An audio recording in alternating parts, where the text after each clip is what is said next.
नमस्कार मित्रों, मैं आचार्य निम्मी अरोड़ा आपका बहुत बहुत स्वागत करती हूँ अपने YouTube चैनल पर। मित्रों, आपके सुझाव और आपके प्यार मुझे समय समय पर मिलता रहा है। आशा करती हूँ आप हमेशा मेरे साथ अपना आशीर्वाद और अपना सुझाव देते रहेंगे, अपना आशीर्वाद मेरे साथ रखेंगे और अपना प्यार से आप मेरे वीडियोस को पसंद करते रहेंगे। आज मैं आपसे एक योग के बारे में बात करना चाहती हूँ, जो आने वाले समय में मैंने अपने रिसर्च करते हुए काम में देखा कि यह योग बन रहा है। हम ज्योतिष के सभी जानकार जानते हैं कि नभस योग हमारे जीवन में बहुत महत्व रखते हैं और इनका प्रभाव बहुत समय तक हमें मिलता रहता है। हमारे जीवन पर उनका प्रभाव पड़ता है और व्यक्ति विशेष के जीवन में इसका बहुत प्रभाव पड़ता है। तो नभस योग में हमारे कुछ योग हैं जो स्पेशल बनते हैं जब ये सभी 9 ग्रह हमारे ये 9 ग्रह 12 भावों में से जब एक भाव में हो या केवल 2 भावों में हो या 3 भावों में हो, तो यहां तक को इन योग का फल इतना शुभ नहीं मिलता जितना कि हमें अधिक से अधिक भावों में ग्रहों के होने से मिलता है। यानी हमारे 9 ग्रह अगर कुंडली में अलग अलग भावों में बैठे हो या युति में हो, लेकिन 4 से अधिक भावों में हो या 4 भावों में भी हो, तो वहां तक हमें उसके शुभ फल, अच्छे फल प्राप्त होते हैं। 3 भावों में या उससे कम भावों में बैठे ग्रह हमारे जीवन में बहुत उथल पुथल मचाते हैं। इसका रीजन है कि जब हमारे ग्रह अन्य भावों में बैठते हैं तो वो अपनी दृष्टि से सामने के भावों को भी देखते हैं, जिसके प्रभाव से हमारी कुंडली के सभी भाव किसी ना किसी ग्रह के कारण एक्टिवेट रहते हैं। अब अगर यदि 2 या 3 या एक ही भाव में सभी ग्रह होंगे या केवल 4 भावों में सभी ग्रह होंगे, तो वो हमारे भाव सिमट कर कम हो जाएंगे, जिन पर अन्य ग्रहों का प्रभाव होगा। यहाँ तक कि जब ग्रह कम योग में होते हैं, यानी कम भावों में होते हैं, तो उनकी दृष्टि भी आपस में एक दूसरे पर नहीं आती है। एक दूसरे के भावों पर भी प्रॉपरली, कुछ भाव ऐसे हैं जो बिल्कुल ही छूट जाते हैं उनकी दृष्टि से, तो वो उन पर दृष्टि ना होने से वह भाव पूर्णतः एक्टिवेट ना होने से हमें उस भाव से संबंधित फल 0 प्राप्त होते हैं। हमारे देश की कुंडली में भी केवल 3 भावों में ही सभी ग्रह बैठे हैं। हम सब जानते हैं केवल 3 भाव, एक में जुपिटर है, एक में मंगल है और एक में सभी 5 ग्रह बैठे हैं। इन भावों में हम राहु केतु को शामिल नहीं करते हैं। तो इसी प्रकार से मैंने जो देखा 28 फरवरी 2022 में एक युग योग का निर्माण हो रहा है। मैं उसी के बारे में आज बात करना चाहती हूँ और आपके साथ अपनी स्क्रीन शेयर करती हूँ तथा इसके बारे में हम आगे जानते हैं। ये देखिए, इस वर्ष 28 फरवरी रात को 00:30 आवर्स पर आप देखेंगे कि मकर राशि में 5 ग्रह एक साथ एकत्र होने जा रहे हैं, जिसमें शनि, बुध, चंद्रमा, मंगल, शुक्र, ये सभी 5 ग्रह मकर राशि में होंगे और बृहस्पति और सूर्य कुंभ में। तो केवल 2 भावों में ही सारे ग्रह सिमट गए। इसे हम युग योग के नाम से जानते हैं। युग योग, जिसके नाम में ही युग है, यानी ऐसे योग जब बनते हैं तो एक युग का निर्माण होता है।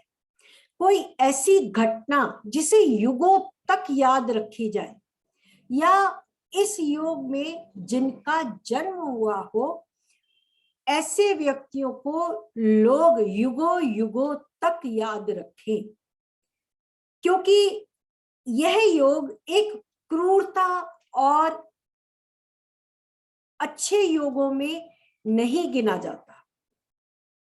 जब सभी ग्रह इन किन्हीं भी दो राशियों में होंगे तो यह योग बनता है, और इस योग से युक्त व्यक्ति को माता पिता के साथ रहने का सुख कम प्राप्त होता है। ऐसे व्यक्ति गलत कार्यों के कारण समाज में निंदा और तिरस्कार प्राप्त करते हैं। इस योग से युक्त व्यक्ति की आर्थिक या उसकी सामान्य मनस्थिति जो होती है वो सही नहीं होती। उसकी मानसिकता में एक ही भाव पर बल ज्यादा होने से उस व्यक्ति की मानसिकता एक ही तरीके की हो जाती है, जिसमें अन्य भावों का मिश्रण नहीं होता, जिसके कारण ऐसे योग वाले व्यक्ति स्वास्थ्य संबंधित प्रॉब्लम में भी घिरे होते हैं। उन्हें स्वास्थ्य संबंधी प्रॉब्लम भी रहती है। और यह योग जिन व्यक्तियों के कुंडली में होता है, उस दो भावों के कारकत्व के अलावा, यानी जैसे हम अगर मकर में देख रहे हैं तो कर्क राशि प्रभावित हो गई, कुंभ में देख रहे हैं तो सिंह राशि प्रभावित हो गई, अन्य राशियां उनसे अछूती रह गई। मीन राशि, मेष राशि, वृषभ राशि, मिथुन राशि, कन्या राशि, तुला राशि, वृश्चिक राशि और धनु राशि।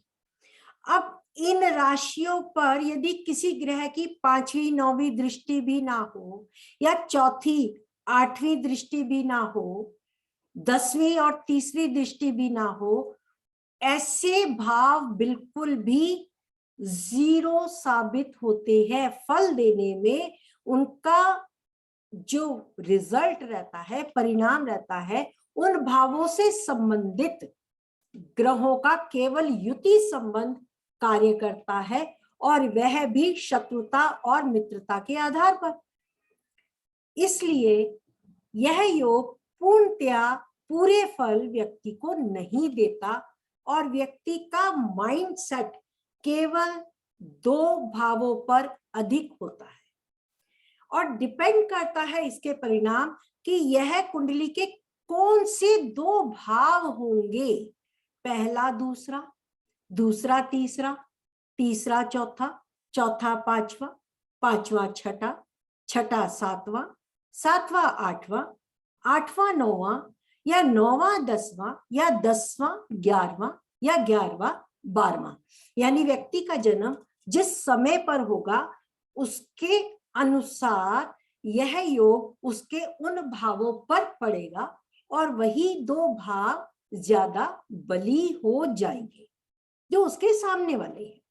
दृष्टि सामने वाले पर, प्रभाव सामने वाले भावों पर अधिक, क्योंकि 7वीं दृष्टि अपना प्रभाव छोड़ती है। तो सभी ग्रह एक ही भाव पर प्रभाव डालेंगे और वह भाव अधिक शक्तिशाली हो जाएगा। अब इसका एक उदाहरण आपको मैं देती हूं कि यह योग आज से पूर्व किस किस का बना होगा। तो मेरे पास केवल एक ही कुंडली मुझे ज्ञान में है, चंगेज खान, जिसका नाम आपको याद होगा। कितनी क्रूरता थी उस व्यक्ति में, चंगेज खान, लेकिन आज भी हम उसे याद रखते हैं, या हमें याद है, या पढ़ाया जाता है, या समझा जाता है कि चंगेज खान कौन था। वो केवल अपनी क्रूरता के लिए ही बहुत ज्यादा प्रभावित किया उसने लोगों को, और यह मंगोल समुदाय से था। अपने समय में मुगल साम्राज्य का इसने लगभग अंत कर दिया था। इसने इतना ज्यादा आतंक फैलाया था, स्त्रियों, पुरुषों, बच्चों पर इतना अत्याचार किया था कि ये एक बहुत ही अत्याचारी शासक के रूप में रहा। और मैंने अपनी रिसर्च में गूगल में पढ़ा था कि अभी कुछ समय पूर्व एक रिसर्च हुई जिसमें कुछ लोगों पर जो मंगोल के थे उनमें अभी भी चंगेज खान के डीएनए मिले हैं। ये मुसलमानी लोग, जो मुसलमान मैं कहूंगी, जिनमें ये होता है कि वो अनेक शादियां कर सकते हैं, किंतु इस व्यक्ति के कितने विवाह, कितनी संतानें हुई होंगी कि उन संतानों से आगे जाके जिनका डीएनए आज भी चल रहा है। देखिए, ये सिर्फ मैं गूगल के आधार पर बोल रही हूं, क्योंकि इसकी जानकारी हम लोग तो इतना नहीं रखते। हाँ, गूगल पे मैंने पढ़ा कि अभी कुछ समय पूर्व ही इस पे एक रिसर्च हुई थी। डीएनए के लिए रिसर्च करते हुए यह पाया गया कि चंगेज खान के डीएनए के लोग अभी भी पाए जाते हैं। अर्थात चंगेज खान की कितनी संतानें होंगी जो अभी भी उनकी संतान के संतान की संतान का डीएनए अब तक चल रहा है। अब बात करते हैं एक जो मैं इस गोचर को लगाना चाहती हूं इंडिया के चार्ट पर। इंडिया के चार्ट में हम ऑलरेडी देखते हैं कि पाश योग है, 3 भावों में सभी, सॉरी, शूल योग है। पाश योग 5 भावों में सभी ग्रहों के होने से बनता है, और 4 भावों में सभी ग्रह हो तो केदार योग बनता है, 2 भावों में हो तो युग बनता है, 1 भाव में हो तो गोल बनता है। तो हमारा जब इंडिया यहाँ बना तो उस समय 3 भावों में केवल सभी ग्रह थे। हम ये देख रहे हैं कि 3 भावों में थे, और हमारे देश में उस वक्त कितना मार काट मचा जब देश आजाद हुआ। ये उस समय की घटना है कि उस समय भी ये 3 योगों ने, एक त्रिशूल यानी शूल योग है, एक शूल की भांति ये कांटा चुभा, और शूल योग के समान ही आज भी हमारे देश में ऐसे बहुत से रहने वाले हैं जिनके मन में ये कांटा चुभा है कि पाकिस्तान में उनका बहुत कुछ था और वो छोड़ आए, या ऐसे बहुत से रिश्ते नाते उनके वहां रह गए। इसी प्रकार अब हम देखें कि यह शूल योग अगर 28 फरवरी रात को यह योग बन रहा है हमारे धर्म भाव पर, देश की कुंडली के धर्म भाव पर, सत्ता भाव पर।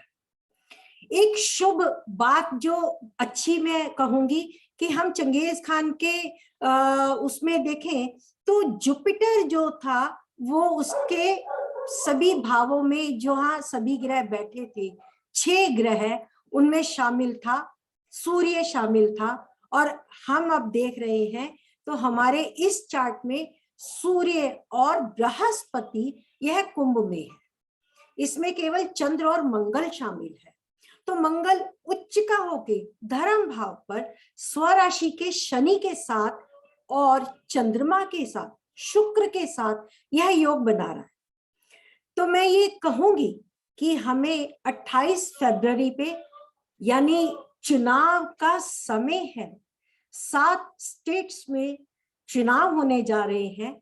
ये चुनाव की समाप्ति का समय होगा, और इस समय जो मार्च में चुनावों की गणना के बाद रिजल्ट आएगा, उस समय बहुत ध्यान देने की आवश्यकता है, कहीं धर्म के नाम पे मार काट ना मचे।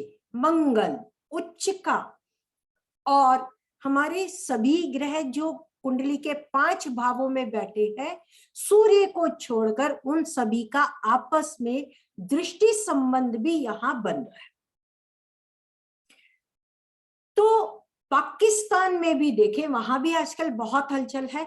तो कहीं बॉर्डर पर ऐसा माहौल ना मचे कि मारकाट जैसा, जो कभी भुलाए ना भूले, ऐसा कोई सीन हो जाए।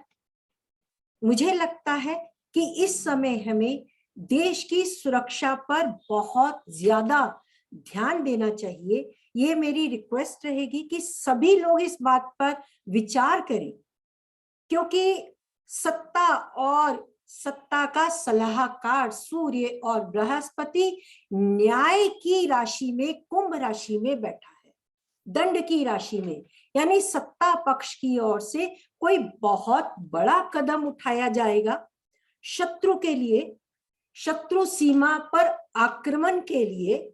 अगर शत्रु आक्रमण करते हैं तो हमारी तरफ से भी जवाबी कार्रवाई के लिए यह सूर्य और बृहस्पति बहुत बड़ा रोल निभाएंगे।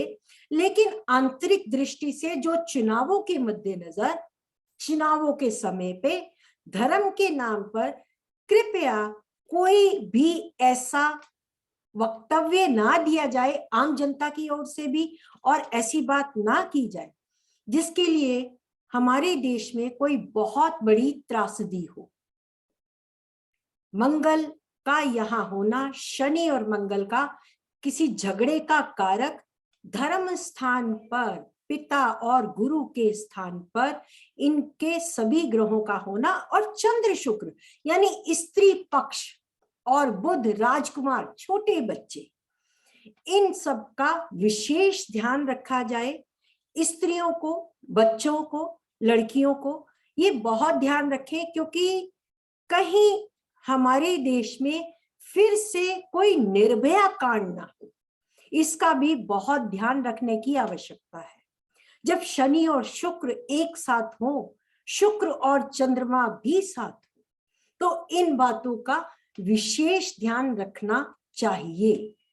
हमारा यह युग योग कहीं फिर से किसी ऐसी बड़ी घटना की ओर इशारा तो नहीं कि हमें बहुत ध्यान से इन दिनों अपने आसपास होने वाली गतिविधियों, आसपास होने वाले जुर्म करने वाले कुछ ऐसे लोगों अगर आपको विशेष रूप से दिखाई देते हैं तो कृपया ध्यान दें, और लड़कियां भी कृपया अपना ध्यान रखें, अपनी सुरक्षा सबसे पहले उसको ध्यान दें। आई होप मैं अपनी बात ठीक से आपको समझा पाई, क्योंकि यह योग वाकई में बहुत बड़ी त्रासदी लाने वाला है, ऐसी जो युगों तक बुलाए ना भूले। या हो सकता है कि ये योग यह इशारा करता है कि किसी ऐसे व्यक्ति का जन्म होने वाला है जो युगों युगों तक याद रखा जाएगा। दोस्तों, यह युग योग 3 दिन तक रहेगा, यानी 3 मार्च तक, क्योंकि चंद्रमा यहाँ पर जस्ट मध्य रात्रि में आया है। 00 डिग्री का टाइम है, 00:30 आवर्स पे, और 28 फरवरी है, और हमारा फरवरी का महीना भी 28 का है। तो अगले 1, 2 और 3 मार्च तक आपको विशेष ध्यान रखना है, कहीं कोई अनहोनी घटना होती दिखाई दे, अपने आसपास इस बात का विशेष ध्यान रखें।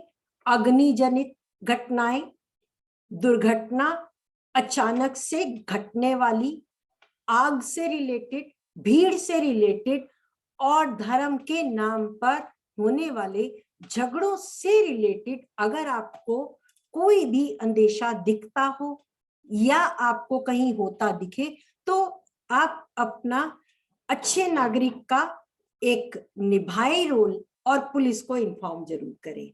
धन्यवाद। मैं आशा करती हूँ आपको ये वीडियो बहुत पसंद आएगा और आपके सुझाव भी मुझे मिलेंगे।